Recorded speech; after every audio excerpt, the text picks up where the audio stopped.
ఈ సుప్రభాతం.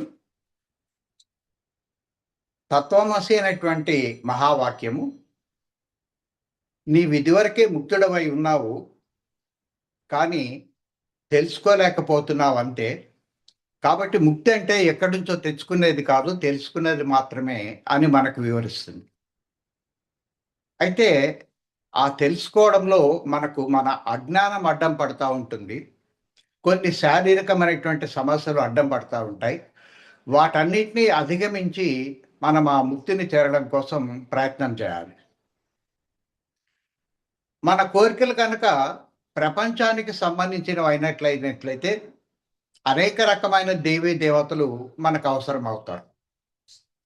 కానీ నాకు ఇహము పరము కాదు, శాశ్వతమైన పరిష్కారం కావాలి, నాకు ముక్తి కావాలి అనే ఒకే ఒక కోరిక మనకు తీవ్రంగా గనక ఉండినట్లయితే, ఈ మానవ జన్మ ఉండంగానే, జీవించుండంగానే ముక్తిని పొందడానికి రెండే 2 మార్గాలున్నాయని చెప్పి చాగంటి కోటేశ్వరరావు గారు తరచూ చెప్తా ఉంటారు. ఒకటేమో సన్యాసం స్వీకరించి సరైన గురువు దగ్గర చేరి, శివ పంచాక్షరి దీక్షను తీసుకొని, నియమనిష్టలతో దాన్ని ఆచరిస్తూ పోవడం ఒక పద్ధతి. అయితే ఈ ఆధునిక కలికాలంలో ఈ సన్యాసం స్వీకరించడం, సరైన గురువు దొరకడం ఇవన్నీ కూడా చాలా కష్టసాధ్యం. రెండవది చాలా సులభమైనటువంటి మార్గం ఒకటుంది. అదే రామనామ తారకం. తరింపజేసేది లేక ఈ సంసారం నుంచి తరింపజేసి ముక్తికి చేరవేసేటువంటి ఏకైక పడవ ఏమిటంటే ఈ సముద్రాన్ని దాటించే పడవ రామ అనేటువంటి శబ్దం. అయితే ఇది ఎందుకింత గొప్ప శబ్దమైంది? మిగిలిన అందరూ దేవతలు వాళ్ళ నామాలు ఉండగా దీన్నే ఎందుకు పట్టుకుంటే సరిపోతుంది అంటే, ఒకప్పుడు శ్రీ మహావిష్ణువు ఈ తారక మంత్రాన్ని పట్టుకొనే తిరిగి తను వైకుంఠాన్ని చేరుకోగలిగినాడు.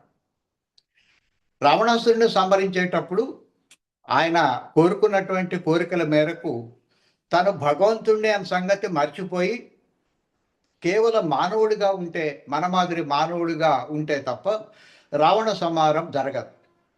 అందుకని శివుడు, కేశవుడు ఇద్దరు కలిపి కూడబలుక్కొని ఓం నమో నారాయణలోని బీజాక్షరమైన రా అనే శబ్దాన్ని, ఓం నమ శివాయలోని బీజాక్షరమైన మా అనేటువంటి శబ్దాన్ని తీసుకొని కలిపి రామ అనేటువంటి పేరును గనక పెట్టుకున్నట్లయితే నువ్వు అతి తేలిగ్గా రావణాసురుడిని జయించగలవు. అంతేకాదు దాని సహాయంతో నువ్వు తిరిగి ముక్తిని కూడా పొందగలవు అని చెప్పి ఆలోచించి ఆ రామనామంతో ఆయన ప్రసిద్ధుడైనాడు. మనకు తెలుసు మానవులందరిలోకి మహోన్నతుడు చాలా గొప్పవాడు శ్రీరామచంద్రుడు అని. రాముడి కంటే కూడా ఆయన నామం మరీ గొప్పది. ఆ నామం పెట్టుకోబట్టే ఆయనకు మానవుడే జన్మించినప్పటికీ కూడా దానవుణ్ణి సంహరించగలిగినాడు. తిరిగి వైకుంఠాన్ని చేరుకోగలిగినాడు. ఆయన కనుక్కున్నటువంటి ఆయన ఉపయోగించిన మార్గాన్నే మనం ఇప్పుడు ప్రస్తుతం ఉపయోగించబోతున్నాం. అయితే ఉపయోగించేటప్పుడు దాన్ని 2 రకాలుగా ఉపయోగించుకోవచ్చు. అందుకోసం దాంట్లో ఉండే లోతుపాతులు కూడా తెలుసుకోవడం కోసం మనం ప్రయత్నం చేస్తాము. రామనామం కంటే రామ శబ్దము చాలా గొప్పది. కారణం ఏమిటంటే అది నామంగా తీసుకున్నట్లయితే ఒక వ్యక్తి యొక్క ఒక పురాణ పురుషుడి యొక్క పేరవుతుంది. అంటే మనకి కేవలం శ్రీరామచంద్రుడు మూర్తి మాత్రమే కనిపిస్తుంది. లేదా భగవంతుడైనటువంటి శ్రీ మహావిష్ణువు మూర్తికే పరిమితం అవుతాం. అంటే ఒక ఆకారానికి, ఒక మూర్తికి మన దృష్టి పరిమితం అవుతుంది. కానీ అదొక నామం కాదు, పేరు కాదు, ఒక శబ్దము. రామ అనేది 2 అక్షరాలు కలిగినటువంటి 2 శబ్దాలు అని మనం భావించి గనక దాన్ని ఉపయోగించుకున్నట్లయితే అది నిరాకారమైన పరమాత్మను చేరడం కోసం మనకు ఉపయోగపడుతుంది. అందుకనే ఈ రామనామం కంటే రామ శబ్దము చాలా గొప్పది. అయితే ఆ శబ్దాన్ని మనం పూర్తిగా ఉపయోగించుకోవాలనుకున్నట్లయితే దాంట్లో ఉండే 2 భాగాలను జాగ్రత్తగా గమనించాలి. ఆ రామ అనే దాంట్లో రా అనేదేమో శబ్దము, అనేది మాత్రము నాదం. ఈ శబ్దాలు మారుతా ఉంటాయి.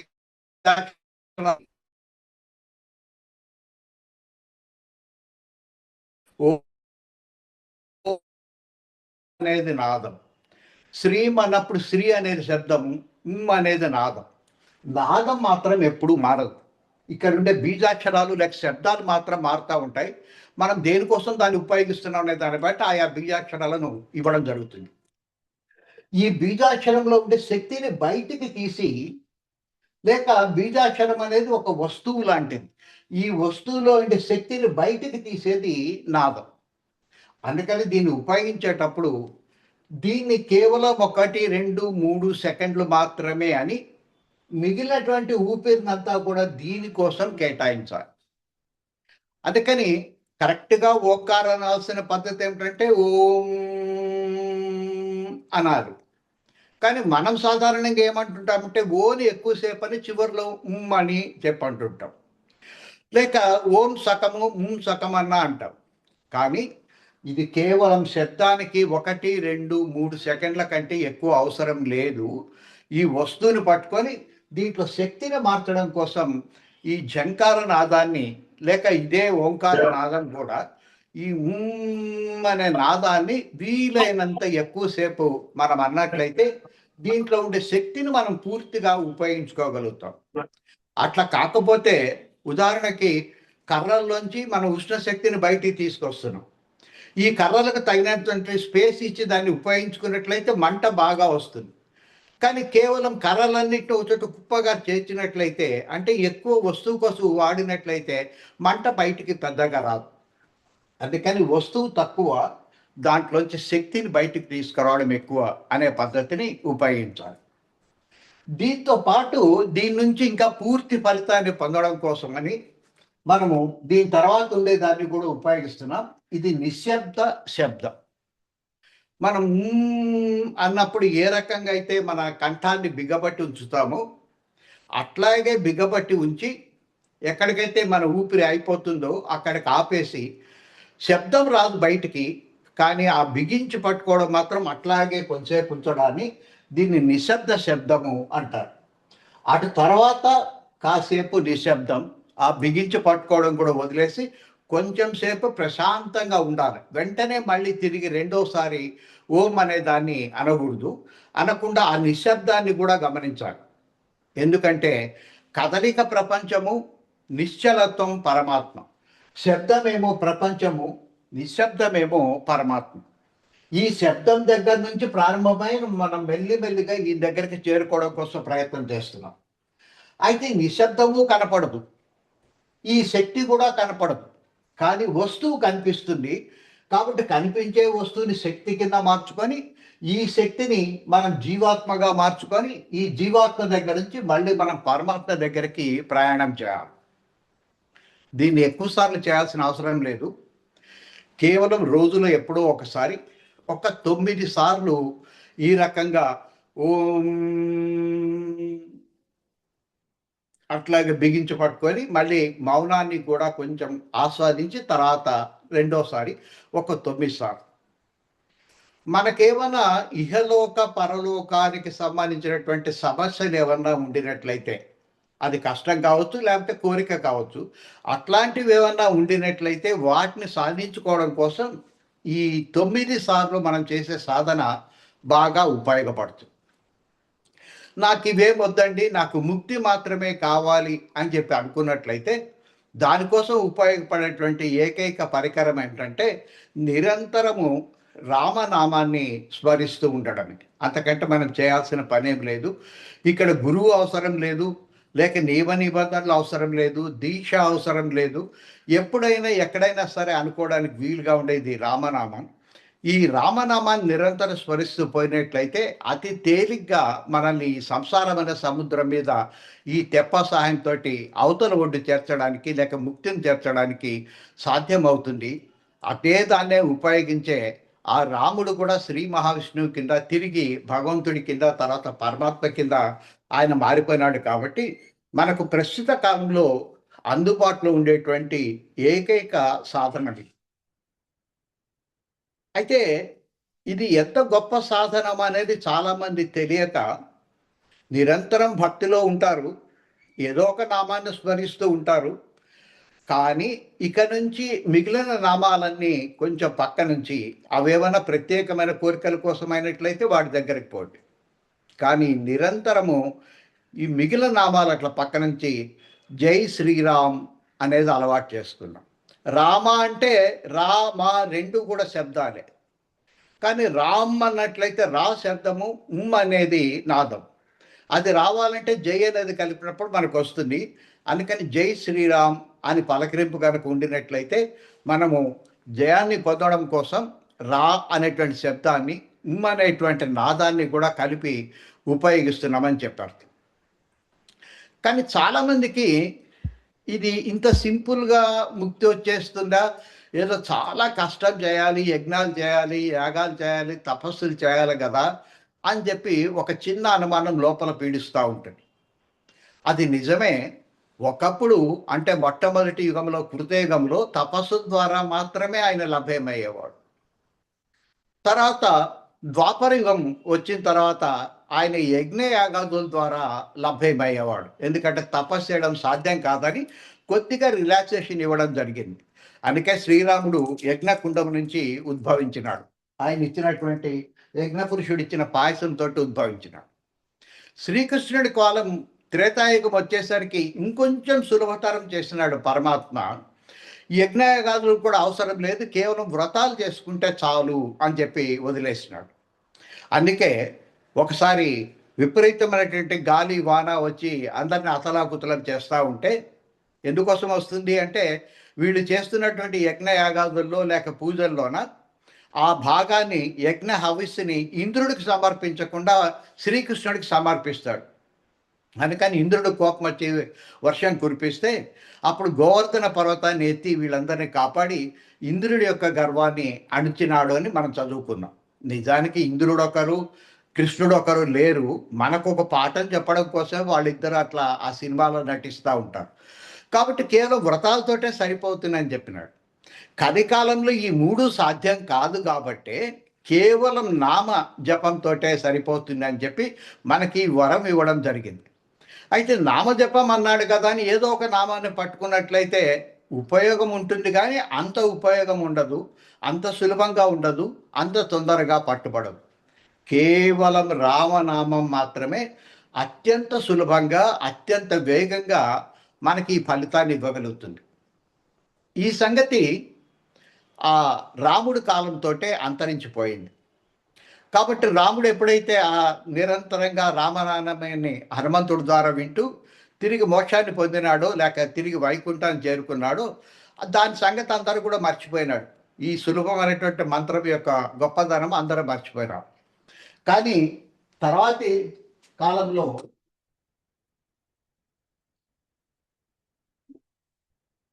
శ్రీకృష్ణుడు కలియుగంలోన చాలా కష్టమైనటువంటి దుర్భరమైన పరిస్థితులు ఉంటాయి.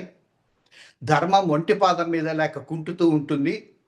అటువంటి పరిస్థితుల్లో వీళ్ళు బయటికి రావాలంటే ఈ మంత్రనాదమే ఉపయోగపడుతుంది.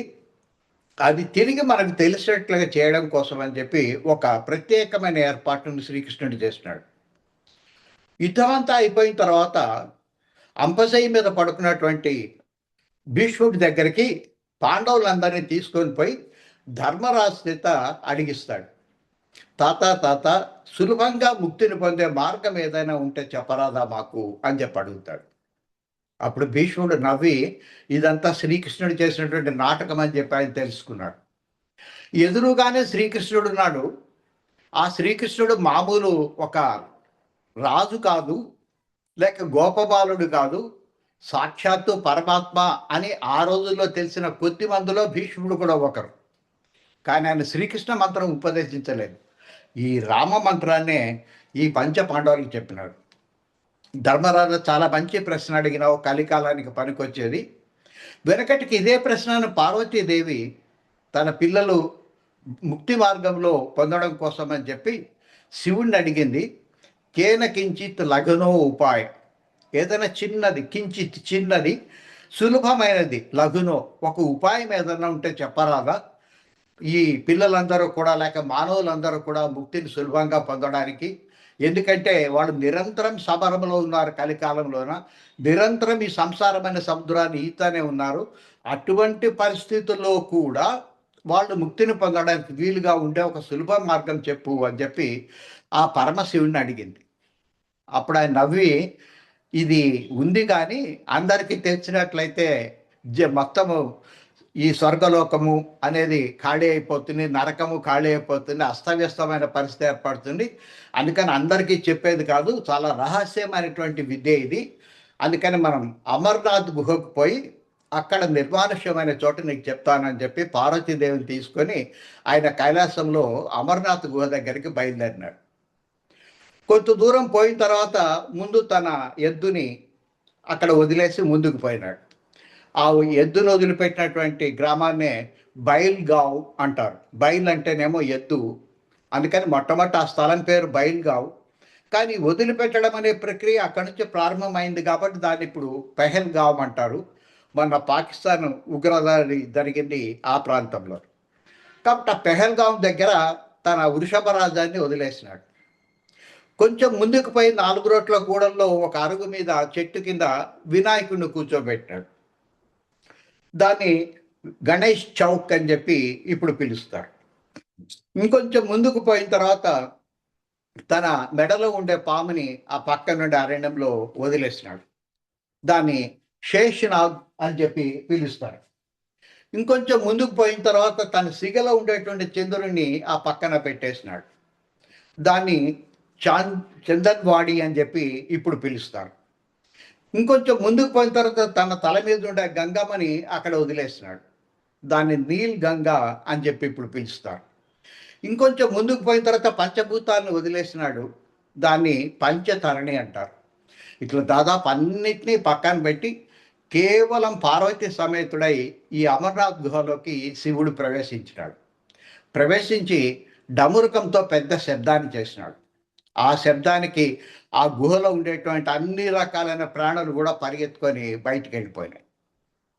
అయితే శివుడు ఒక సుఖాసనం మీద కూర్చొని పార్వతికి చెప్పేటప్పుడు ఆ ఆసనం కింద, ఆ పులి చర్మం కింద ఒక పావురం గుడ్లు ఒక 2 ఉన్నాయి. ఈ శబ్దానికి అవి పగిలినాయి, కానీ అవి చిన్న పిల్లలు ఎగిరిపోలేకపోయినాయి.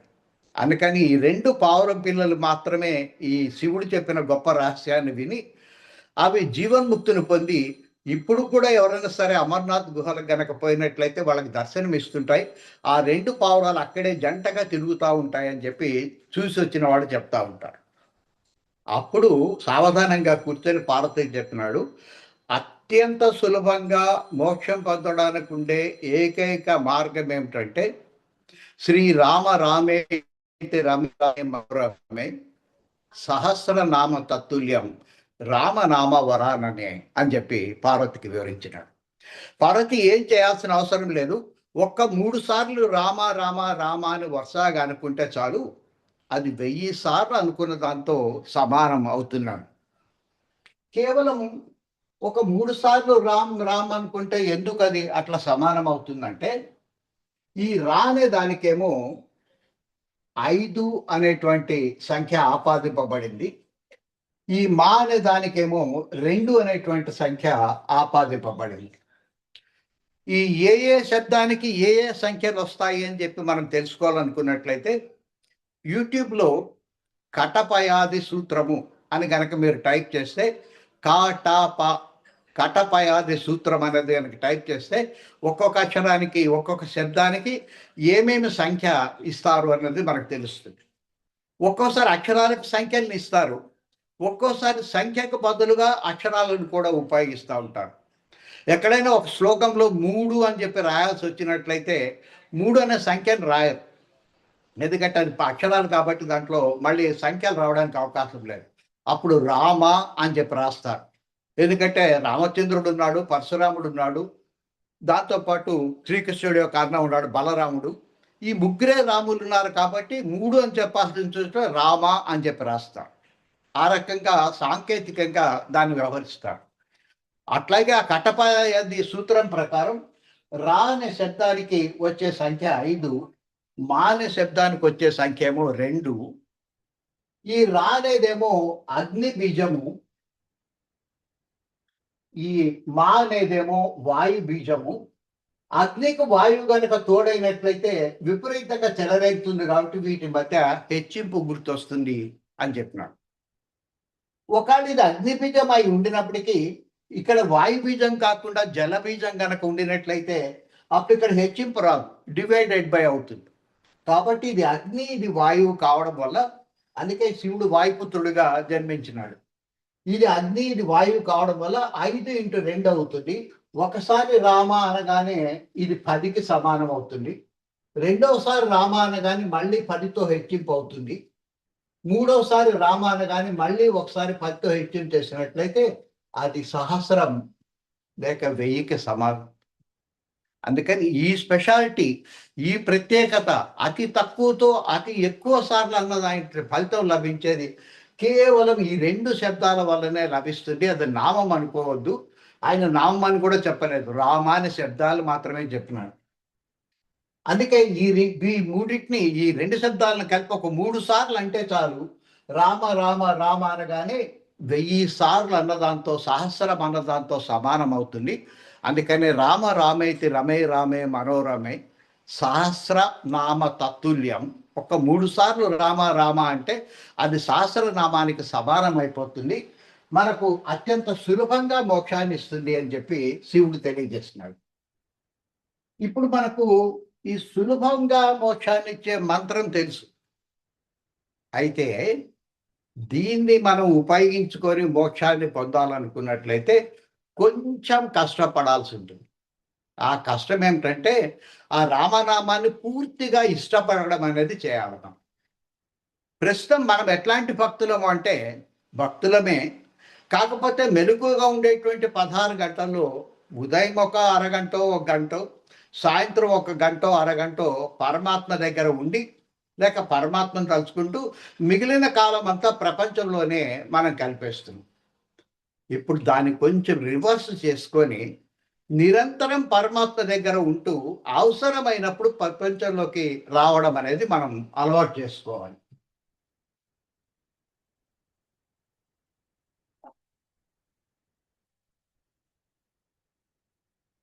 అయితే అది అంత కష్టమైన పనేమి కాదు. ఒక చిన్న టెక్నిక్ ఉంది, దాన్నే మల్టీ టాస్కింగ్ అని పిలుస్తారు. మల్టీ టాస్కింగ్ అంటే ఏకకాలంలో 2-3 పనులు చేయగలగడం. నిజానికి మనం నిరంతరం అట్లాగే చేస్తూ ఉంటాం.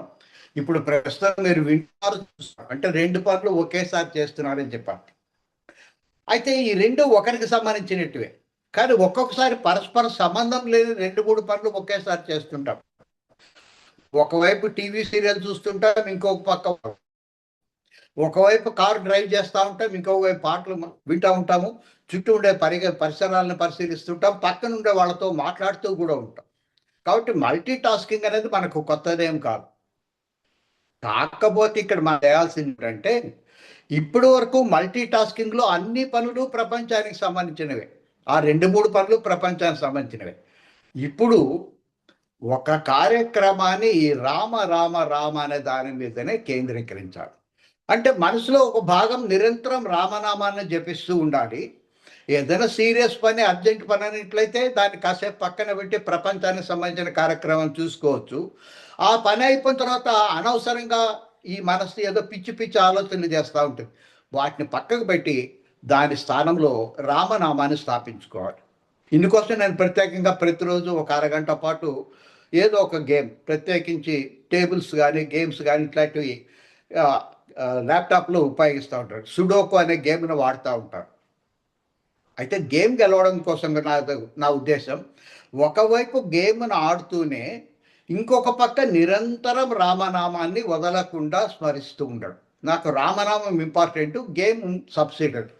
కానీ ఆ గేమ్ను కూడా గెలిచడం కోసం ప్రయత్నం చేస్తూ ఉంటారు. ఇట్లా మొదట్లో కొంచెం కష్టంగా ఉండినప్పటికి కూడా అలవాటు అయిపోతే కొద్ది రోజుల తర్వాత మనకు తెలియకుండానే కొంచెం ఖాళీ దొరికిందంటే ఆటోమేటిక్గా రామనామం బయటకు వస్తుంది. ఆఖరికి ఒక్కొక్కసారి నిద్రలో కూడా మనకు గుర్తొచ్చి నిద్ర లేవగానే రామ రామ అనుకోవడం మనం మొదలు పెడతాం. మనకు తెలియకుండా జరిగే ఈ జపాన్ని అజపా జపం అంటారు. అంటే మనం జపించకుండానే అది బయటకు వస్తుంది కాబట్టి అజపా జపం అంటాం. మనం చేయాల్సిన కష్టం ఇదొక్కటే. మామూలు ప్రపంచంలోనే ఉంటాం. మామూలుగానే తిరుగుతూ ఉంటాం. 24 గంటలు పూజ, భక్తి, గుడుల చుట్టూ తిరగాల్సిన అవసరం లేదు. కానీ రామనామాన్ని వదలకుండా నిరంతరం స్మరిస్తూ ఉంటే చాలు. అంతకంటే చేయాల్సిన పనేమి లేదు. కాకపోతే ఈ భక్తితో పాటు మనం మామూలు భక్తుల విషయంలో మనము ఏ రకమైన భక్తులము, మనము దేన్ని ఏ రకమైన భక్తిలో ఉండాలి, లేక ఏ రకమైన భక్తిలోకి మారాలి అన్న సంగతి కూడా మనం కొంచెం గుర్తుపెట్టుకొని దాంట్లో మెల్లిమెల్లిగా మారడం కోసం మనం ప్రయత్నం చేయాలి. ఈ ప్రయత్నం కోసం శ్రీకృష్ణుడు చెప్పిన మాటను గుర్తు చేస్తున్నాం. అర్జున, నా భక్తులు 4 రకాలుగా ఉంటారు. ఆర్తో, జిజ్ఞాసో, అర్థార్థి, జ్ఞానిహి అని 4 రకాల నా భక్తులు. ఆర్తులు, జిజ్ఞాసాపరులు, అర్థార్థులు, జ్ఞానులు అని చెప్పి 4 రకాలుగా నా భక్తులు ఉంటారు అని చెప్పి శ్రీకృష్ణుడు అర్జునుడికి చెప్తాడు. ఈ 4 రకాలైన భక్తుల యొక్క ప్రత్యేకత ఏమిటని మనం అర్థం చేసుకుంటే మనం ఏ రకమైన భక్తుడిగా మారాలి, లేక ఇప్పుడు ప్రస్తుతం ఉండే స్థితిలో ఎటువంటి మార్పులు తెచ్చుకోవాలన్న సంగతి, లేక ఏ పొరపాట్లు చేయకుండా ఉండాలన్న సంగతి మనకు అర్థమవుతుంది. ఈ 4 రకాలైన భక్తుల్లో కొంచెం తక్కువ గ్రేడ్, అంటే డి గ్రేడ్ అనమాట, చివరిలో ఉండే ఆయన ఈ ఆర్తుడు. ఆర్తుడు అంటే కష్టాలు వచ్చినప్పుడు మాత్రమే పరమాత్మ దగ్గరికి పరిగెత్తుకొని పోయేవాడు. ఆ కష్టం తీరిన తర్వాత మళ్ళీ పరమాత్మ దగ్గరికి వస్తాడో లేదో చెప్పలేదు. కానీ కష్టం వచ్చిన ప్రతిసారి పరమాత్మ ఆయనకు గుర్తొస్తాడు, మిగిలినప్పుడు గుర్తురాడు. అందుకని ఇతన్ని 4th క్లాస్లో ఉంచడం, అందరికంటే తక్కువ గ్రేడ్లో ఉంచడం జరిగింది. కేవలం కష్టం వచ్చినప్పుడు మాత్రం పరమాత్మ దగ్గరికి పోతాడు. 10th క్లాస్ పరీక్షలు ఒక వారం రోజులు ఉన్నాయనగా ఇంకా రోజు సిద్ధి సాయి గుడి చుట్టూ ఒకటే ప్రదర్శనలు. స్వామి ఎట్లన్నా పాస్ చేయి, ఎట్లన్నా పాస్ చేయి, ఎట్లన్నా పాస్ చేయి. వీడేం చదవడు, కానీ పాస్ మాత్రం చేయాలి. కాబట్టి ఆ పరీక్షల ముందు గుర్తొస్తాడు. వాడు అదృష్టం బాగుండో లేక ఏదో ఒకటి ఇబ్బంది పడి మొత్తానికి పాస్ అయిపోతాడు. మళ్ళీ ఇంకా సంవత్సరం అంతా గుర్తురాడు. ఇంటర్మీడియట్ పరీక్షలప్పుడు మళ్ళీ గుర్తొస్తాడు. మళ్ళీ పరుగో గుడికి పోయి ఇంకా అంత దీక్షగా చుట్టూ ప్రదక్షిణలు చేసేస్తుంటాడు. ఇట్లాంటి వాళ్ళని ఆర్తులు అని చెప్పి మనం పిలుస్తాం. అయితే ఈ ఆర్తులు ఎప్పుడో ఒకసారి వస్తారు కాబట్టి నిరంతరం భగవంతుడితోటి అనుసంధానమై ఉండరు కాబట్టి వాళ్ళని 4వ తరగతులు, అంటే అట్టడుగు నుండే తరగతులకు మనం చేర్చినాం. కానీ వాస్తవానికి వీళ్ళే నిజంగా పరమాత్మని వీళ్ళంత తొందరగా పట్టుకోగలిగేటువంటి ఓర్పు నేర్పు ఉండేది వీళ్ళకు మాత్రమే.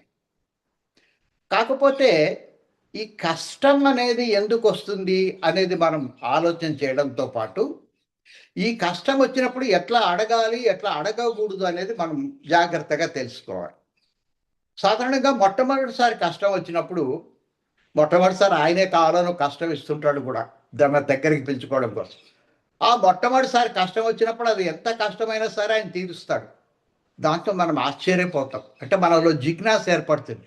ఇదేంటి ఇంతమంది డాక్టర్లతో చేతగాంది, డాక్టర్లందరూ పెద్ద పెద్ద ఎక్స్పర్ట్స్ చేతులు ఎత్తేసింది, ఇంత తేలిగ్గా ఎట్లా అయిపోయింది? కేవలం ఆ ఒక్క మంత్రంతో లేక ఒక్క తీర్థయాత్రతోటి ఎట్లా అది సాధ్యమైంది అని చెప్పి మనకు ఆశ్చర్యమైనటువంటి పరిస్థితి ఏర్పడుతుంది. కాబట్టి మొట్టమొదటిసారి పోయినప్పుడు సాధారణంగా బిగినర్స్ లక్ అని ఒకటి ఉంటుంది. అందుకని ఆ కష్టం మీకు తీరిపోతుంది. కానీ రెండోసారి కష్టం వచ్చినప్పుడు మళ్ళీ ఆయన దగ్గరికి పోతే సాధారణంగా దాన్ని తీర్చడానికి ఆయన ఇష్టపడడు. ఎందుకంటే ఆ కష్టాన్ని నువ్వు అనుభవించాల్సి ఉంది.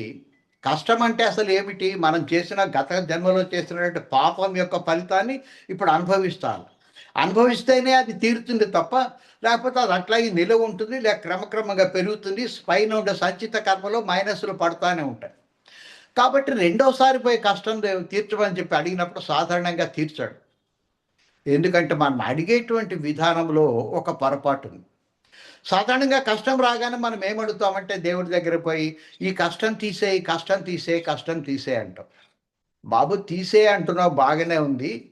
ఈ జన్మలోంచి తీసి ఇంకొక జన్మలో గనక వేసినట్లయితే ఈ జన్మలో నువ్వు అప్పు కడితే 1000 రూపాయలే. వచ్చే జన్మ గనక దీన్ని బదిలీ చేస్తే వడ్డీ కలిపి 1300 1400 కట్టాల్సి ఉంటుంది. అప్పుడైనా కూడా నువ్వే తీర్చుకోవాలి ఈ కష్టాన్ని.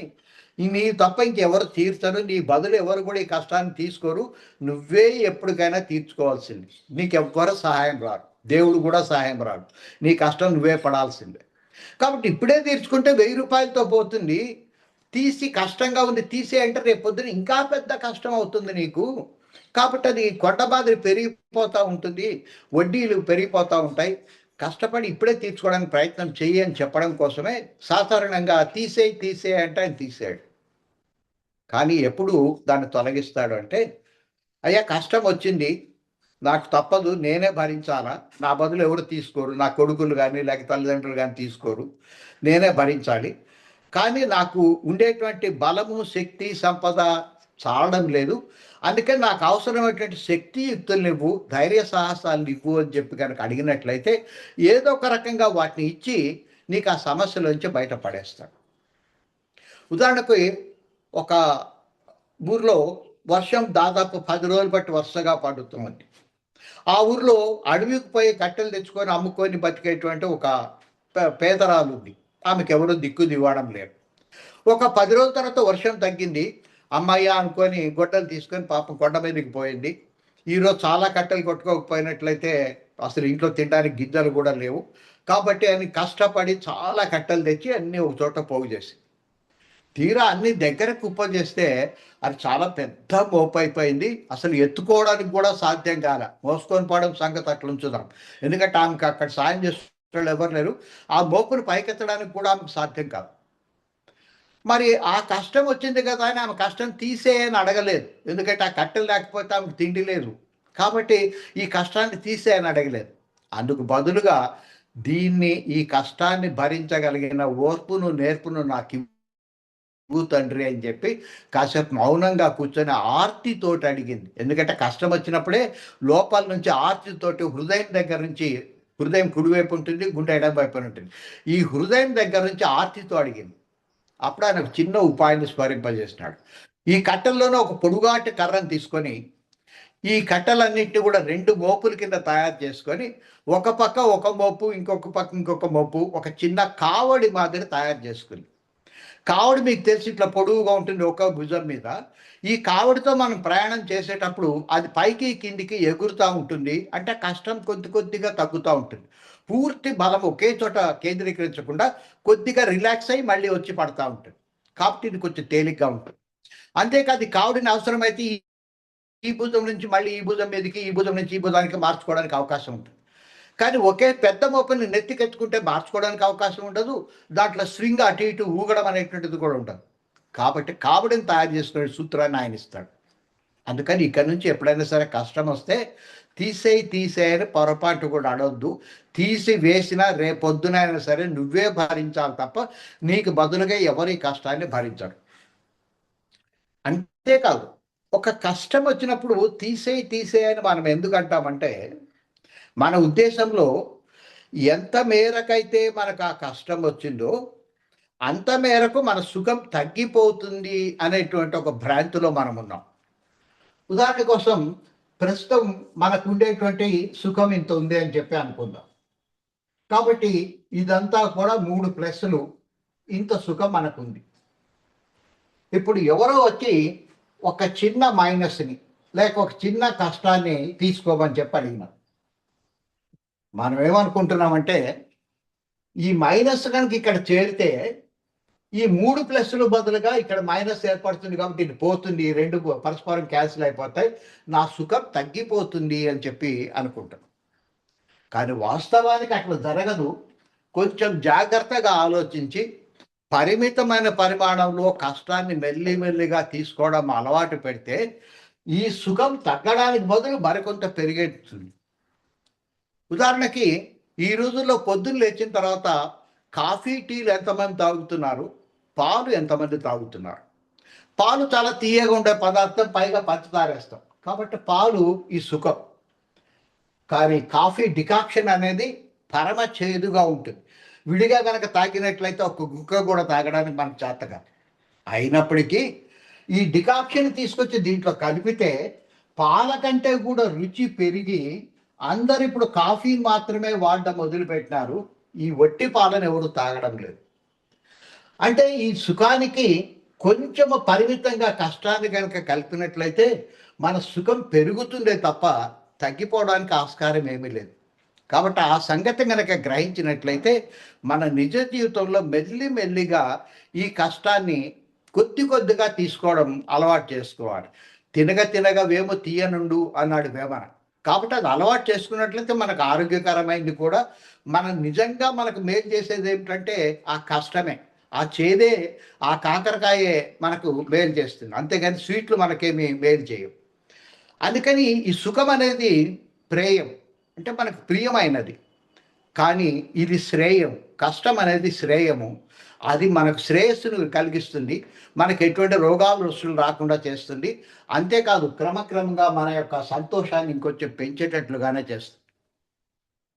ఇంకా కొంతమంది కష్టాల గురించి మాట్లాడుతూ, నేను ఇంతవరకు పెద్దగా ఎప్పుడు గుడికి పోయేదాన్ని కాదమ్మా. కానీ ఈ మధ్య కొంచెం అందరూ ఇరుగు పొరుగు వాళ్ళ తోడైతే రోజు గుడికి పోతున్నాను. అదేమి కర్మలో ఈ కొంచెం భక్తి మార్గంలోకి వచ్చిన తర్వాత రోజు రోజుకి నా కష్టాలు పెరిగిపోతున్నాయి కానీ తగ్గడం లేదు. నేను గుడికి పోవాలనా వద్దని ఒక డైలమాలో పడిపోయినానని చెప్పి అడుగుతూ ఉంటాను. ఎవరికైతే కష్టాలు కంటిన్యూస్‌గా వస్తున్నారో వాళ్ళు పరమాత్మకి దగ్గర అవుతున్నారు మెల్లి మెల్లిగా అని చెప్పారు. కష్టాలు ఎవరికొస్తాయంటే ఒక మెట్టు దాటి ఇంకొక మెట్టుకు పైకి పోయిన వాళ్ళకి.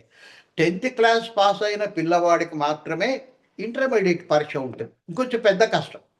ఇంటర్మీడియేట్ పరీక్ష ఉంటుంది. 10th క్లాస్ ఫెయిల్ అయినోడు జులాయిగా తిరుగుతూ ఉంటాడు. వాడికి ఏ కష్టం లేదు. తర్వాత వాడేమవుతాడో మనకు తెలుసు. కానీ ఎవరైతే ఈ 10th పాస్ అవుతాడో వాడు ఇంటర్ కూడా పాస్ కావాలి. అంటే కష్టం పెరిగింది. ఇంటర్ పాస్ అయిన నేరానికి మళ్ళీ డిగ్రీ పాస్ కావాలి. ఇంకా కష్టం పెరిగింది. తర్వాత పీజీ పాస్ కావాలి. కష్టం పెరిగింది. కష్టాలు పెరుగుతున్నాయంటే నువ్వు క్రమక్రమంగా పైకి ఎదుగుతున్నావు అని చెప్పి అర్థం. లేక పరమాత్మ దగ్గరికి చేరుకుంటున్నావు అని చెప్పి అర్థం. ఇంకొక రాంగ్ నోషన్ ఈ కష్టాల గురించి చాలా మందికి ఉండేది ఏమిటంటే, మనం పుణ్యం కనుక బాగా సంపాదించినట్లయితే ఈ కష్టం అనేది ఎందుకు వచ్చిందంటే పాప ఫలితంగా వచ్చింది. ఈ పాపం క్యాన్సిల్ అయిపోతుంది అని చెప్పి భావిస్తూ ఉంటారు. కానీ నిజానికి మాత్రం అట్లా ఎప్పుడు కూడా జరగదు. మామూలు ప్రపంచంలో అయినట్లయితే నాకు ఒక 10,000 రూపాయలు ఎవరో ఇయ్యాల్సింది. నేను 7,000 వేరే ఎవరికో ఇవ్వాలి. అంటే నేను 7,000 అప్పున్నాను. 10,000 నాకు రావాల్సింది. కాబట్టి నాకేం భయం లేదు. ఎందుకంటే ఎప్పుడైనా సరే గట్టిగా ఈయన గనక అడిగితే అవి వసూలు చేసుకొని కట్టేసి ఇంకా నా దగ్గర 3,000 మిగులుతాయి. కానీ ఆధ్యాత్మిక ప్రపంచంలో ఈ పుణ్యం యొక్క ఫలితము విడిగా అనుభవించాల్సిందే. ఈ కష్టం యొక్క ఫలితాన్ని కూడా విడిగా అనుభవించాల్సిందే తప్ప ఈ రెండు ఒకదాంతో ఒకటి క్యాన్సిల్ చేసుకొని పుణ్యం గనక ఎక్కువ చేసుకుంటే చాలు ఆటోమేటిక్గా ఇదంతా తగ్గిపోతుంది అని చెప్పి చాలామంది భావిస్తుంటారు. కానీ అట్లా సాధ్యం కాదు. కానీ పరమాత్మ మన కోసం ఒక మంచి ఏర్పాటు చేస్తున్నాడు. ఒకే కార్యక్రమంలోనే పరమాత్మ దగ్గరికి పోయేటప్పుడు ఒకవైపు నీ పాపం అంతా నశించిపోతూ ఇంకొక వైపు పుణ్యాన్ని పెంచుకోవడం కోసం, అయితే పెరిగిన పుణ్యం పాపాన్ని ఏం నాశనం చేయదు. స్వర్గంలో ఎక్కువ రోజులు ఉండడానికి నీకు ఉపయోగపడుతుంది. అది నీకు ఇష్టమే. కాబట్టి ఒకేసారి ఈ రెండు పనులు చేయడానికి వీలుగా ఆయన ఒక ఏర్పాటు చేసినాడు. జాగ్రత్తగా గమనించండి. ప్రసిద్ధమైనటువంటి దేవతలందరూ కూడా పెద్ద పెద్ద కొండల మీద ఎక్కి కూర్చున్నారు. అది తిరుపతి కావచ్చు, శ్రీశైలం కావచ్చు, రత్నగిరి కావచ్చు, లేక అప్పన్న స్వామి కావచ్చు. వాళ్ళందరూ ఎందుకు కొండ మీద ఎక్కి కూర్చున్నారు అంటే వాళ్ళకి కింద స్థలాలు దొరకక కాదు. వాళ్ళకి అన్నీ వాళ్ళవైనప్పుడు ఎక్కడైతే ఉండలేరు. కానీ వాళ్ళ ఉద్దేశం ఏమిటంటే ఎవరైతే కాలినడకన కష్టపడి తిరుపతి కొండ ఎక్కుతారో వాళ్ళ పాపం అంతా పోతుంది. అంటే ఆ పాపం యొక్క ఫలితమైన కష్టాన్ని ఇష్టపడి అనుభవిస్తున్నారు, కోరుకొని అనుభవిస్తున్నారు. కాబట్టి ఇంక భవిష్యత్తులో ఏ రకమైన ఆపద వాళ్ళకి రాదు. ఇక్కడితో ఆ పాపం శమింపబడింది. అక్కడ పోయిన తర్వాత పూజలు చేసుకుంటావు, దాంతో పుణ్యం వస్తుంది. ఆ పుణ్యం వల్ల పాపాలేం పోవు, కానీ స్వర్గంలో ఎక్కువ రోజులు ఉండొచ్చు.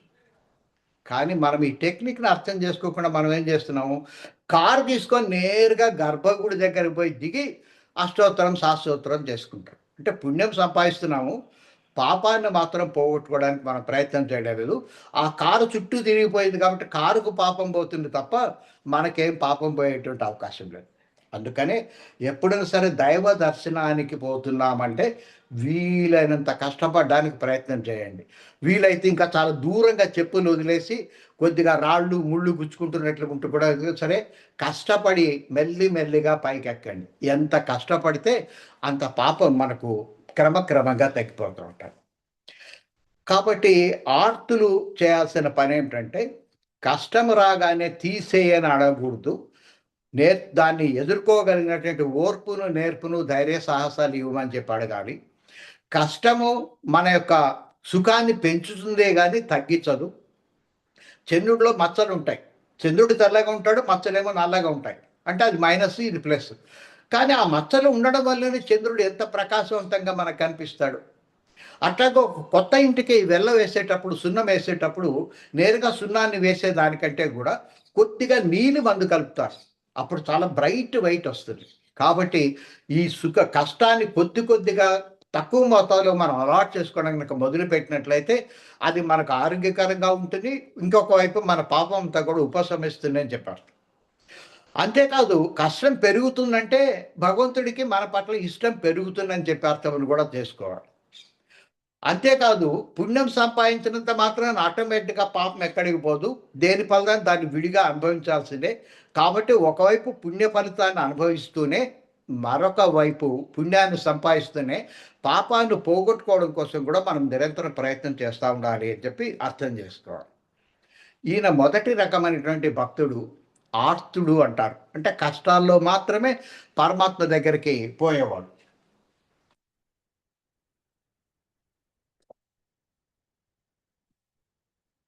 ఇక రెండవ రకమైన భక్తుడు అర్థార్థి.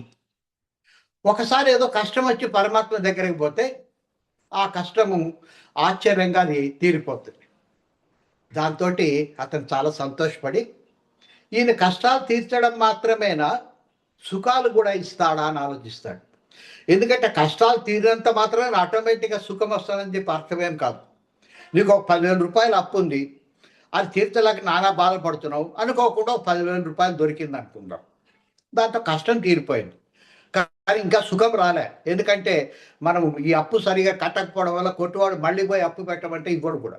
ఇంకొక 10,000 ఉంటే బాగుంటుంది. కాబట్టి ఈయన దగ్గర చాలా ఉంది. మనం అడుగుదామని చెప్పి అడగడం మొదలుపెడతాడు. అంటే అర్థాన్ని ఆర్థిస్తాడు. లేక సుఖాన్ని అర్థిస్తాడు. లేక సంపదను కోరుకుంటాడు. కష్టాన్ని తీర్చమని అడగడానికి బదులు ఇంకొంచెం సుఖం ఇవ్వు అని అడగడం కోసం దేవాలయం దగ్గరికి పోతాడు. ఈ కష్టంలో ఉండేవాడు కష్టం వచ్చినప్పుడు మాత్రమే పోతాడు. కానీ ఈ సుఖాన్ని కోరుకునేవాడు రోజూ పోతాడు. ఎందుకంటే ఆయన అడిగినట్లుగా సుఖాన్ని కొంచెం ఇచ్చినా అక్కడితోటి ఆగదు ఆ కోరిక. ఇంకొక తులం బంగారం, ఇంకొక తులం బంగారం లేక ఇంకొక ఇల్లు, ఇంకొక ప్రమోషన్ కావాలి. ఇంకా అంటాం కానీ ఇంక చాలులే అని ఎప్పుడు అనం. ఇది అనంతమైనటువంటి స్థితి. కోరికలకి ఎంతసేపు కామాలు ఉంటాయి తప్ప ఫుల్ స్టాపులు అనేటివి ఉండవు. అందుకే వాటిని కామాలు అని చెప్పి అంటారు. కాబట్టి ఇతనికి రోజు కొత్త కోరికలు పుట్టుకొని వస్తూ ఉంటాయి. అవి తీర్చే ఆయన రెడీగా ఉన్నాడు. రోజు పోయి అడుగుతానే ఉంటాడు. అది ఇచ్చేంత వరకు ఆయన సతాయిస్తాడు. అది తీరిన తర్వాత ఇంకొకటి అడుగుతాడు. అంతేగాని వద్దనడు. అందుకని కొంచెం పైమెట్టులో ఉన్నాడని చెప్పి మనం భావిస్తాం. ఆర్తుడు కష్టం వచ్చినప్పుడే పోతే ఇతను రోజు పోతాడు కాబట్టి కొంచెం పెద్ద భక్తుడు అంతే. అంటే ఇతను 4th గ్రేడ్‌లో ఉంటే అతను 3rd గ్రేడ్‌లో ఉన్నాడని చెప్పారు. అయితే ఇక్కడ ఈ అర్థార్తులు చేసేటువంటి ఒక పొరపాటు ఒకటుంది. మనకి ఏదైనా కావాలనుకున్నట్లయితే, ఇంకొంచెం పెంచుకోవాలని చెప్పి అనుకున్నట్లయితే, ఇంట్లో కోరుకోవాలి. ఆ కోరిక తీరిన తర్వాత మొక్కుబడులనేటివి గుడికి పోయి చెల్లించాలి. కానీ మనం దానికి రివర్స్‌గా చేస్తుంటాం. కోరికలేమో గుడికి పోయి కోరుకుంటాము. మొక్కుబడులు ఇంట్లో చెల్లిస్తా ఉంటాం. దీనివల్ల సత్వరమైనటువంటి ఫలితం రాదు. ఎందుకు రాదు అంటే, మన కోరికలు తీర్చడానికి సిద్ధంగా ఉండి, మన కోసం కేటాయింపబడి, ప్రత్యేకింపబడిన ఒకాయన మన ఇంట్లో ఉన్నాడు. మన మాట వింటాడు. మన మాట మాత్రం వింటాడు. అందరూ చాలామంది చుట్టూగా జనమంతా ఉండరు. గుడిలో ఉన్నట్లుగా. కాబట్టి మనల్ని శ్రద్ధగా పరిశీలించి మన కోరికను గ్రాంట్ చేసే ఆయన మన ఇంట్లోనే ఉన్నాడు. కాకపోతే ఆయనని ఎట్లా కోరుకోవాలి? ఎట్లా పూజించాలని తెలుసుకోవడం కోసం మనం గుడికి పోవాలి. ఆ పూజా విధానం ఏమిటని అర్థం చేసుకోవడం కోసం గుడికి పోవాలే తప్ప గుడిలో కోరిక కోరుకోవద్దు. గుడిలోకి పోయినప్పుడు పోగానే సామాన్యంగా మన గోత్రనామాలు చెప్పానంటారు. నిజానికి ఆ పరమాత్మకి మన గోత్రనామాలు తెలియకుండా ఉంటాయా? మనం ఎక్కడ పుట్టాలో, ఎప్పుడు పుట్టాలో ఆయనకి తెలుసు. ఆయనే సృష్టించిన ఆయన. కాకపోతే వాళ్ళు మనకేందంటే ఏదో ఫేవర్ చేసినామన్నట్లుగా మనల్ని గోత్రనామాలతోటి చెప్పించుకుంటే ఒక రూ. 10 ఎక్కువ వస్తాయని చెప్పి అడిగి మొదలు పెడతాం. అయితే పూజ చేసేటప్పుడు సాధారణంగా అవసరం లేని 4 మాటల్ని అక్కడ ఉపయోగిస్తూ ఉంటారు. అవేంటంటే పూజ మొదలుపెట్టేటప్పుడే ఆవాహయామి, స్థాపయామి అని మొదలు పెడతారు.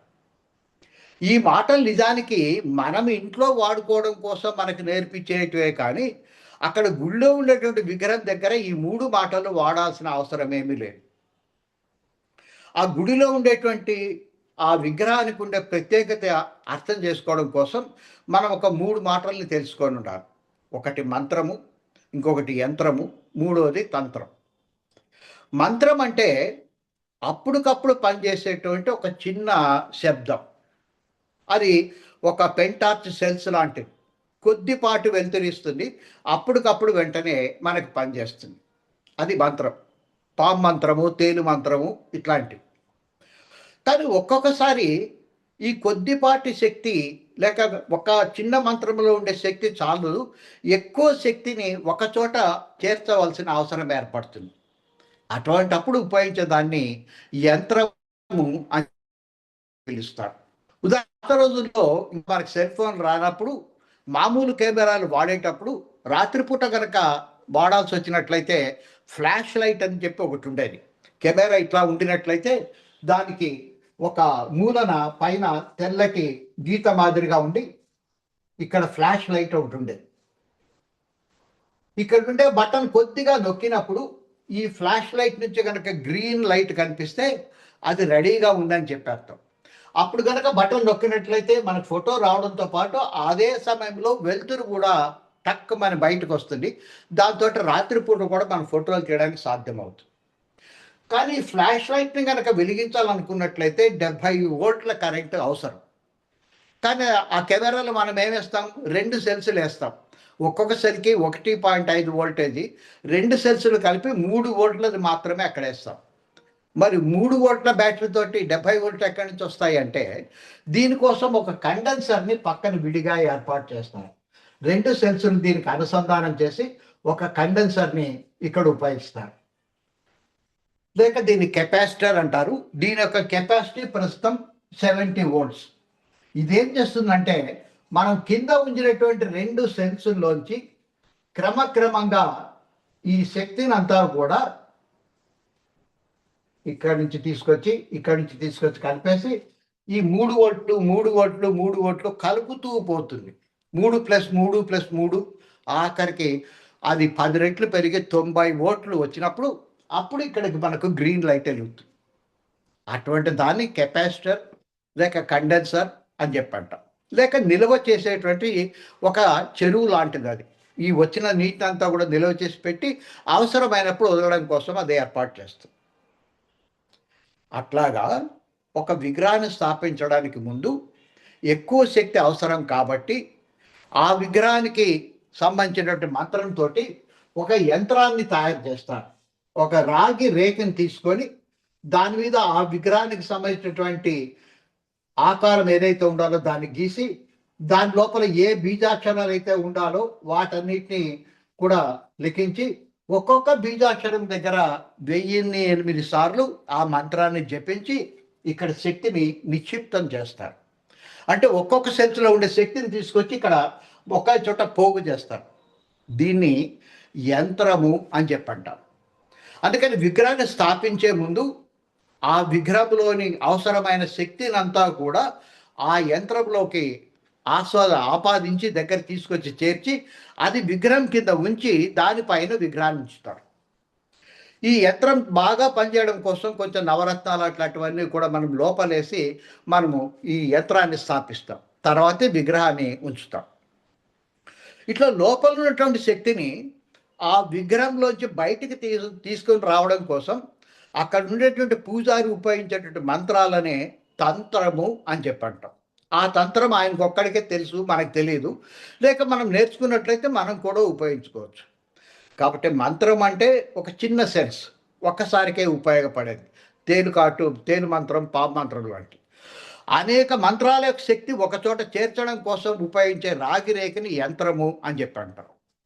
ఆ రాగిరేఖ మీద విగ్రహాన్ని స్థాపించిన తర్వాత అవసరమైనప్పుడు ఆ విగ్రహంలోకి ఆ శక్తిని పైకి తీసుకొచ్చేటువంటి మంత్రాలని తంత్రము అని చెప్పండి. అయితే ఎంత రాగిరేఖ అయినా సరే, ఎంత దాంట్లో శక్తిని నిక్షిప్తం చేసినా కొద్ది సంవత్సరాల తర్వాత క్రమక్రమంగా ఆ రాగిరేఖలో ఉండే శక్తం లేక ఆ కెపాసిటర్లో ఉండే శక్తి క్రమంగా తరిగిపోతుంది. అటువంటి పరిస్థితిలో కరెక్ట్‌గా విగ్రహానికి పైన గోపురం ఉంటుంది. ఆ గోపురం పైన ఒక కలశం ఉంటుంది. అది తప్పనిసరిగా ఏదో ఒక మెటల్‌తో చేసిందే. రాగితో గానీ, ఇత్తడితో గానీ, బంగారుతో గానీ చేసినటువంటిది ఒక కలశం పైన ఉంటుంది. ఆ విశ్వశక్తిని కలశం ద్వారా తీసుకొని విగ్రహంలోంచి మళ్ళీ తిరిగి ఆ విగ్రహం పాదాలకు ఉన్నటువంటి ఆ యంత్రంలోకి ఎప్పటికప్పుడే శక్తిని నింపుతా ఉంటుంది. ఆ శక్తి నిండకపోయినట్లయితే ఆ విగ్రహం దగ్గరికి పోయినా ఏమి ఫలితం ఉండదు. ఏ కోరికలు కోరుకున్నా కూడా తీరవు. అయితే పైన ఉండేటువంటి కలశం కొద్ది రోజుల తర్వాత ఆ గాలిలో ఉండడం వల్ల తుప్పు పట్టి అది పనిచేయడం మానేస్తుంది. అందుకని 12 సంవత్సరాలకు ఒకసారి మహాకుంభాభిషేకం చేసి దాన్నంతా శుభ్రం చేసి మళ్ళీ ఆ విశ్వశక్తిని ఆకరించడానికి వీలుగా దాన్ని తయారు చేస్తాడు. ఈ రకంగా తయారు చేసి సిద్ధపరిచేటువంటి విగ్రహాన్ని దగ్గర మనము ఆవాహయామి, స్థాపయామి, పూజయామి అని అనాల్సిన అవసరం లేదు. ఎందుకంటే ఆ విగ్రహంలోకి ఇంత మునిపే ఆ శక్తి ఆవాహన చేయబడింది, స్థాపించబడింది కూడా. పూజ మాత్రమే మనం చేయాలి. అయినా సరే ఈ మాటలు ఎందుకు చెప్తారంటే, మన ఇంట్లో ఉండేటువంటి విగ్రహంకి ఈ ప్రత్యేకత ఏర్పాటు లేదు. అది ఏదో చిన్నది అంగుష్ట మాత్రం ఉండేట ఒక విగ్రహాన్ని తెచ్చుకుంటాం. రాముడో, కృష్ణుడో, శివుడో ఏదో ఒకటి తెచ్చి పూజ చేయడం మొదలుపెడతాం. అందుకని వాటికి మాత్రం తప్పనిసరిగా ఆ పైన ఉండే విశ్వశక్తిని ఆవాహయామి, దాంట్లోకి ప్రవేశపెట్టాలి, స్థాపయామి, అప్పుడే పూజ చేయాలని చెప్పడం కోసం ఆలయంలో దీన్ని చేస్తారు. ఈ ఆలయం నుంచి మనం నేర్చుకోవాల్సిన ఇంకొక పెద్ద పాఠం ఏమిటంటే, ఈ ఆలయంలో పూజ చేసేటప్పుడు మొట్టమొదట ఈ ఆవాహయామి, స్థాపయామి, పూజయామి అనగానే ఆయన ఒక పెద్ద ఆయన మన ఇంటికి వచ్చినట్టుగా భావించి ఆయనకు చేయాల్సిన సకల మర్యాదలు చేయడం మొదలుపెడతారు. రాగానే అర్ఘ్యం సమర్పయామి, పాద్యం సమర్పయామి అంటే కాళ్ళు చేతులు కడుక్కోవడానికి నీళ్ళు ఇచ్చి, తర్వాత ఆసనం సమర్పయామి ఆయన కూర్చోబెట్టి కుశల ప్రశ్నలు అడిగి ఆయనకు అవసరమైన పలహారాలు, నైవేద్యాలు అన్నీ కూడా పెడతారు. దీన్ని షోడశ పూజ, 16 రకాలైనటువంటి పూజా విధానం అంటారు. కానీ పూజా విధానం కాదు మనకు ముఖ్యమైనది. పూజ చేసిన తర్వాత వీటన్నిటిని కూడా సమర్పయామి, సమర్పయామి, అర్ఘ్యం సమర్పయామి, పాద్యం సమర్పయామి, నైవేద్యం సమర్పయామి అంటుంటారు. కానీ చివరిలోకి వచ్చినప్పుడు దీపం దర్శయామి అంటారు. అంటే దీపాన్ని చూడండి అని అర్థం. ఈ దర్శయామి అనేది ఆయనకు వర్తిస్తుంది. అంటే ఆయనకు కూడా వాస్తవానికి కింద ఉండే దీపాన్ని పైకెత్తి ఆయనకు ఎదురుగా పెట్టాలి. చాలామంది తేలరు, ఊరికే దీపం దర్శయామి అంటుంటారు. అంతేకాదు మనకు కూడా దీపం కనపడాలి. ఇట్లా పైకెత్తి పట్టుకున్నప్పుడు ఆ విగ్రహం కనపడదు, మనకు ఆ జ్యోతి కనిపిస్తుంది. ఎందుకంటే మనకు అడ్డంగా ఈ జ్యోతి వచ్చింది కాబట్టి జ్యోతి కనిపిస్తుంది. అందుకని దీపం దర్శయామి అని చెప్పంటారు. ఇట్లా అనడంలో మనము అర్థం చేసుకోవాల్సింది ఏమిటంటే, అప్పుడు వరకు మనం చూసినటువంటి విగ్రహం ఏమో సాకారమైనది. ఒక ఆకారాన్ని, ఒక తల, 2 చేతులు, కాళ్ళు, గద, శంఖం, చక్రం ఇవన్నీ ఉండేటువంటి సాకారమైన మూర్తిని మనం చూస్తున్నాం. ఆ సాకారమైన మూర్తిని జ్యోతి రూపంలోకి మార్చుకోవాలి. ఆ జ్యోతి సాకార, నిరాకారం. ఈ సాకార, నిరాకారం ఆధారంతోటే మనం నిరాకారం దగ్గరికి చేరుకోవాలి. మొట్టమొదటి క్లాసుల్లోనే సృష్టి కార్యక్రమం ఎట్లా జరిగిందని చెప్పేటప్పుడు మనం ఒక సంగతి తెలుసుకున్నాం. సృష్టి చేయకముందు ఇక్కడ ఉండేది ఏంటంటే నిరాకారం. ఇది పరమాత్మ.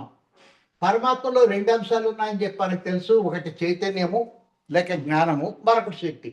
ఈ 2 కంటికి కనిపించవు. కాబట్టి ఇది పూర్తిగా నిరాకారం. దీన్ని మనం చేరుకోవాలి. అయితే సృష్టి జరిగినప్పుడు మొట్టమొదట వచ్చింది ఏమిటంటే అగ్నిలింగం. లేక జ్యోతిర్లింగం అనేది మొట్టమొదట ఏర్పడింది. ఈ జ్యోతిర్లింగము సాకారము నిరాకారం కూడా. ఎందుకంటే ఒక ఆకారం అంటూ ఉంది, కనిపిస్తుంది, కానీ నిర్దిష్టంగా తల కాళ్ళు చేతులు లేవు కాబట్టి సాకార నిరాకారం. ఈ సాకార నిరాకారం తర్వాత మొట్టమొదట వచ్చిన ఆయన విష్ణువు, ఆ విష్ణువు తర్వాత బ్రహ్మ, బ్రహ్మ నుంచి మనువు, మనువు నుంచి మనుషులు వచ్చినారు. కాబట్టి మనమంతా ఈ ఆర్డర్లో వచ్చింది. ఇప్పుడు ఇక్కడికి చేరుకోవాలంటే టెక్నిక్ ఏంటంటే, ప్రస్తుతం మనం సాకారమైనటువంటి ఒక రూపాన్ని పట్టుకోవాలి. ఆయన విష్ణువు కావచ్చు, బ్రహ్మ కావచ్చు, లేకపోతే శివుడు కావచ్చు, ఇంకొక దేవుడు కావచ్చు. అది సాకారమైన రూపం.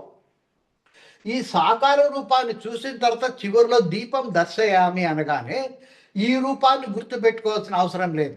ఈ సాకారం నుంచి సాకార నిరాకారానికి మనం చేరుకోవాలి, జ్యోతి రూపానికి చేరుకోవాలి. ఈ సాకార నిరాకారాన్ని మాత్రమే గుర్తుపెట్టుకుంటూ మెల్లిమెల్లిగా సాకార నిరాకారం నుంచి నిరాకారం దగ్గరికి మనం చేరుకోవాలి. ఈ జ్యోతి దర్శనం అయిపోయిన తర్వాత మళ్ళీ మనకు హారతి ఇస్తారు. హారతి ఇచ్చినప్పుడు అది కూడా సాకార నిరాకారమే. ఇదన్నా కనీసం ఒక ఆకారంలో ఉంది, కానీ హారతి ఇర్రెగ్యులర్గా ఉంటుంది. ఇది సాకార నిరాకారం. కాసేపటికి ఇది ఆరిపోతుంది, జ్యోతి ఆరిపోతుంది, కానీ ఇది ఆరిపోతుంది. కానీ అది వెలిగించినట్లుగా మనకు వాసన తెలుస్తుంది. అంటే ఈ సాకార నిరాకారం దగ్గర నుంచి పూర్తిగా నిరాకారం దగ్గరికి మనం చేరుకుంటాం. ఇది మనం చేరాల్సిన పద్ధతి. దీనివల్ల మనకు ఒక సౌకర్యం ఉంది. చాలామంది ఒక గుడికి పోయినప్పుడు ఒక చోట్ల ఒకే గుడి ఉండదు. సాధారణంగా మొట్టమొదటి ఒక ప్రధానమైన గుడి ఉంటుంది, శివుడు, ఆయనతో పాటు పార్వతి ఉంటారు. శివ పార్వతుల చోట మళ్ళీ గణేశుడు ఉండాలి. గణేశుడు మాత్రమే చాలడు, మళ్ళీ పక్కన కుమారస్వామి ఉండాలి. ఆయన ఒక్కడే చాలడు, మళ్ళీ షిర్డీ సాయిబాబా ఉండాలి. ఆయన ఒక్కడే చాలడు, పక్కన మళ్ళీ విష్ణువు ఉండాలి. ఇట్లా దాదాపు ఒక 10-15 మంది దేవీ దేవతలు ఒకే చోటు ఉంటాయి. మనం గుడి కట్టుపోతే వీళ్ళందరికీ కూడా నవగ్రహాలతో సహా 9 గ్రహాలతో సహా అందరినీ చుట్టుముట్టి వస్తాం. కానీ ఇంతమందిలో ఎవరిని గుర్తుపెట్టుకుంటాం? మనం ఏ మూర్తిని గుర్తుపెట్టుకుంటాం?